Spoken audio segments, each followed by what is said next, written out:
తమిళనాడు ముఖ్యమంత్రి విజయ్ ముందు కాంగ్రెస్ లీడర్లు తెచ్చిన ప్రతిపాదన ఆ రాష్ట్రంలో కలకలం రేపుతుంది. రాక 6 దశాబ్దాల తర్వాత కాంగ్రెస్ కి ప్రభుత్వంలో చోటు దక్కింది. గెలిచింది 5గురే అయినా ఏకంగా 2 మంత్రి పదవులు దక్కాయి. అయినా అంతటితో సంతృప్తి పడకుండా ఏకంగా రాజ్యసభ సీటుకి ఎసరు పెట్టింది ఆ పార్టీ. దీంతో సీఎం విజయ్ ఈ విషయంలో ఏం డిసిషన్ తీసుకుంటారు అనేది ఇప్పుడు ఆసక్తికరంగా మారింది.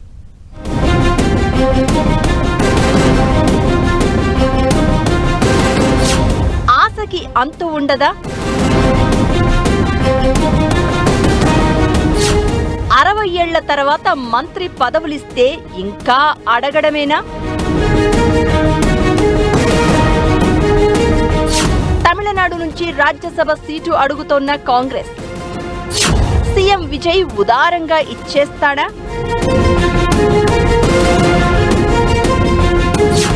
అనుకోకుండా దక్కిన ఛాన్స్ అప్పనంగా అప్పగించేస్తాడా?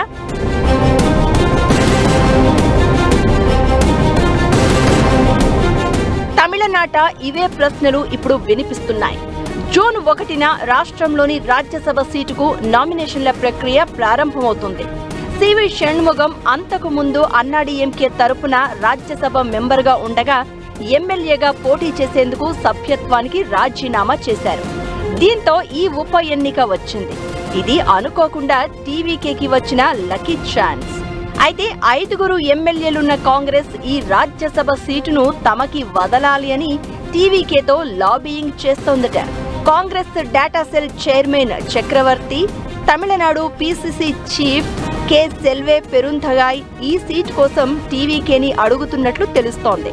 దీనికి కాంగ్రెస్ హైకమాండ్ డైరెక్షన్ ఉందో లేదో తెలియదు, కానీ టీవీకే మరి ఈ అవకాశం కాంగ్రెస్ కిస్తుందా అనేది చూడాలి.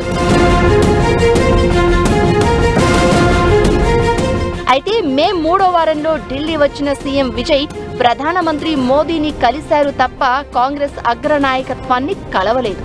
ఈసారి వచ్చే పర్యటనలో వారిని కలుస్తారని కాంగ్రెస్ చెప్తోంది తప్ప విజయ్ వారిని ఎందుకు కలవలేదు అనేది పెద్ద పాయింట్ కాదు. కానీ డీఎంకేతో ఇన్ని దశాబ్దాలుగా మైత్రి ఉన్నా కూడా దక్కని మంత్రి పదవులు ఇప్పుడు విజయ్ క్యాబినెట్ లో దక్కాయి. దాంతోనే సరిపెట్టకుండా కాంగ్రెస్ ఇలా రాజ్యసభ సీటును అడగడంపై తమిళనాట జోరుగా జోకులు వినిపిస్తున్నాయి. పైగా ఈ మెంబర్షిప్ పదవీ కాలం కూడా 2 ఏళ్లే ఉంది. మరి ఈ కాలాన్ని దృష్టిలో పెట్టుకుని టీవీకే అధినేత కాంగ్రెస్ లీడర్ల విజ్ఞప్తికి ఓకే చెప్తాడా, లేక తమ పార్టీకి అంది వచ్చిన అవకాశాన్ని వినియోగించుకుంటారా అనేది ఆసక్తికరంగా మారింది.